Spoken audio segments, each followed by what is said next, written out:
In compliance of my lord's order, ji Collector Raisen had tendering unconditional apology and filed the affidavit, my lord. क्या कैसे During course of the day, my lord, we have I am praying for permission, my lord. Original record आ गया क्या Yes, sir. है? My lord, they are stated and they are praying also that we have take appropriate step against the delinquent, my lord. In this regard, class 3 employee has been suspended, my lord. नहीं नहीं class 3 employ ढूंढना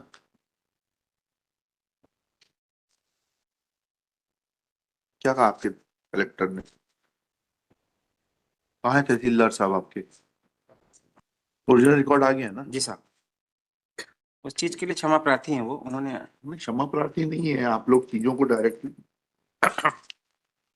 ये original record है ये original record यहाँ पे है साहब, ये हमारे पोजीशन जी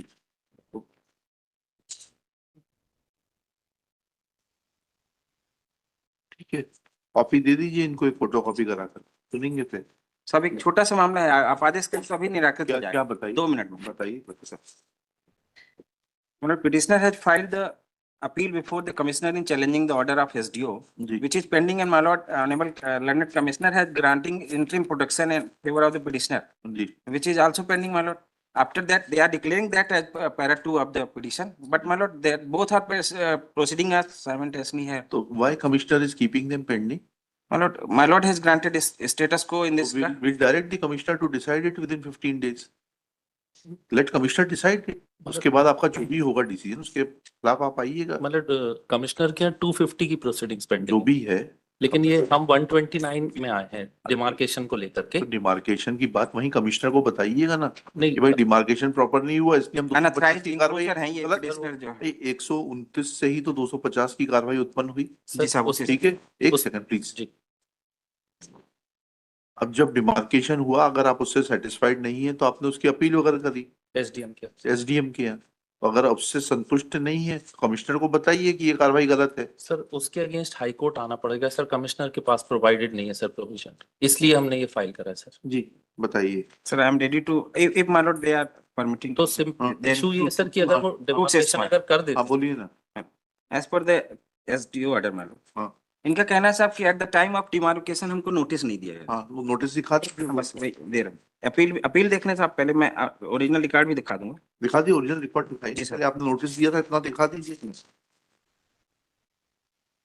उतना ही तो पूछा था आपने जी सर। और इनकी तामील ही दिखा दीजिए सबमिशन हाँ एक मिनट रुक जाइए रिकॉर्ड देखते हैं आपके हस्ताक्षर तो हैं इस पे नोटिस पर मतलब मैं सी मतलब हाँ बताइए जी because as per instruction my lord, this notice was not served upon me. I was not aware about the demarcation proceedings ji and this is my first ground my lord. Second thing that the demarcation application was not there in the format, the demarcation report was not in accordance with law. Third thing that the order passed in the demarcation proceeding was not in accordance with section 129(4). ये सब These are my 4 grounds. Okay लेकिन आपको तामील है ये sign हो रहे हैं आपके मैं आप देख चाहें तो इसको मैं अभी वेरीफाई करूँ सर ये अपील में इन्होंने लिया है। देख लिया हमने अपील में भी मिला लिया था इनका इसमें मिला लिया था जब साइन जी अपील में भी लिखा है इन्होंने कि हम उपस्थित हुए उस दिन आपत्ति ली कि नहीं उपस्थित नहीं हुए लिखा है मैंने आपके हस्ताक्षर हो रहे हैं देख लीजिए और यही हस्ताक्षर वकालतनामे पर है और रिट पिटीशन के मैं अभी चेक कर लेता हूँ सर आपका पक्षकार आपको सही बात नहीं बता रहा जी सर प्रोबेबली ये हो सकता है sir I am not in a position my lord, I am considering this that how my signatures are been here. इसलिए First तरीका thing ये इसका तरीका ये है जी कि अब आपके सिग्नेचर्स हैं ठीक है ना मतलब ये डिमार्केशन का नोटिस आपको था जी आप ये पहली चीज हो गई जी बस उसके अलावा बाकी कोई चीज नहीं वो सब टेक्निकलिटीज है फॉर्मेट है कि नहीं है क्या है नहीं मैं इसमें ये 129 का एक मिनट प्रोविजन पढ़ दूं my lord. हाँ पढ़िए if my lord for हाँ प्लीज पढ़िए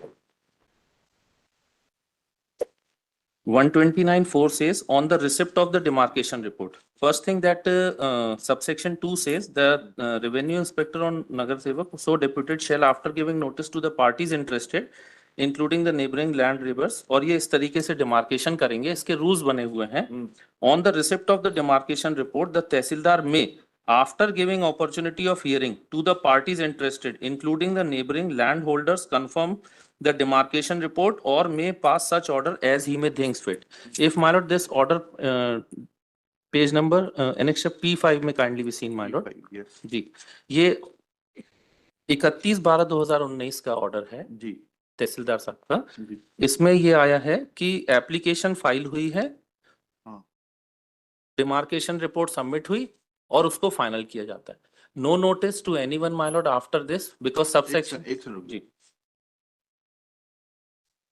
एनेक्जर P3 देख ले साहब पंचनामा, एक मिनट रुक जाइएगा प्लीज। पंचनामे में हम नहीं हैं। नहीं वो लिखा है ना उसमें।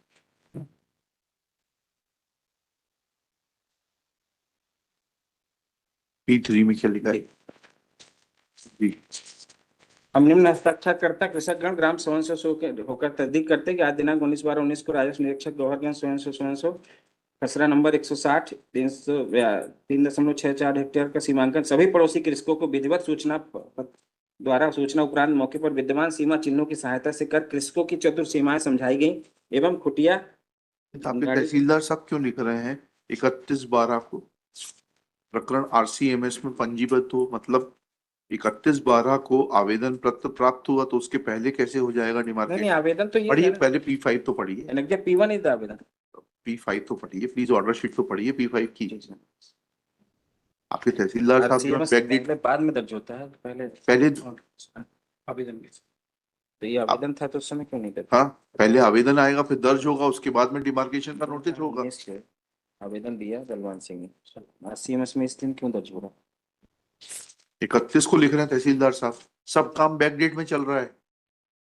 आई एम प्रेइंग टू रिक्वेस्ट। और जो P4 का है दोबारा डिमार्केशन कराइए, सिर्फ इतने इशू है। हाँ हो गया, देखिएगा in the teeth of annexure P5 which clearly reveals that the then Tehsildar Goharganj was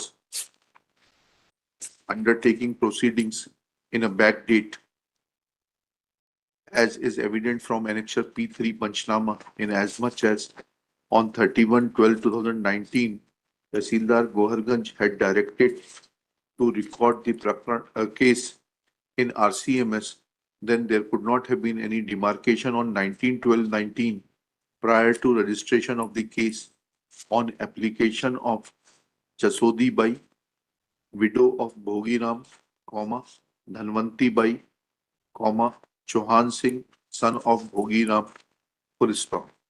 Thus, it is evident and admitted by learned government advocate, assisted by present Tehsildar Shri, आपका शुभ नाम बताइए? Hemant Sharma, that the demarcation which was carried out on 19/12/2019 before registration of the case was a bogus transaction, full stop. Therefore, said demarcation is set aside, full stop. Parties are directed to appear before the तहसीलदार। अभी तो अप्रैल तक demarcation होगा नहीं, फसल खड़ी होगी जमीन पर। अभी खड़ी है कि नहीं खड़ी? TSM मशीन से कर देंगे सर, है TSM मशीन से कर देंगे sir. Parties are directed to appear before the Tehsildar on 16 December 2024, where Tehsildar shall carry out demarcation of the necessary land through TSM machine, full stop. It is made clear that parties, since petitioner is represented, no notice will be required and he shall appear before the on the site at 11 a.m. Yes. Stop. Tehsildar may issue notice to other concerned parties. जी। In above terms, petition is disposed of. Right. आप लोगों के कारण कितना तकलीफ होती है, court का कितना टाइम बर्बाद होता है, देखिएगा। It is recorded that the conduct of the state government and its official has been shady and that has caused loss of lot of time of the High Court. Since Tehsildar has changed, कब से हैं आप शर्मा जी? 15 मार्च 2024 से sir. हाँ, has changed. This court is not imposing cost, but the fact is that concerned Tehsildar who was posted on 19/12/2019 should be punished, for which collector will initiate action in consonance with the General Administration Department / Revenue Department, Government of Madhya Pradesh, and furnish a report to the registry of this High Court to be placed before this court in a sealed cover within 3 months. Okay.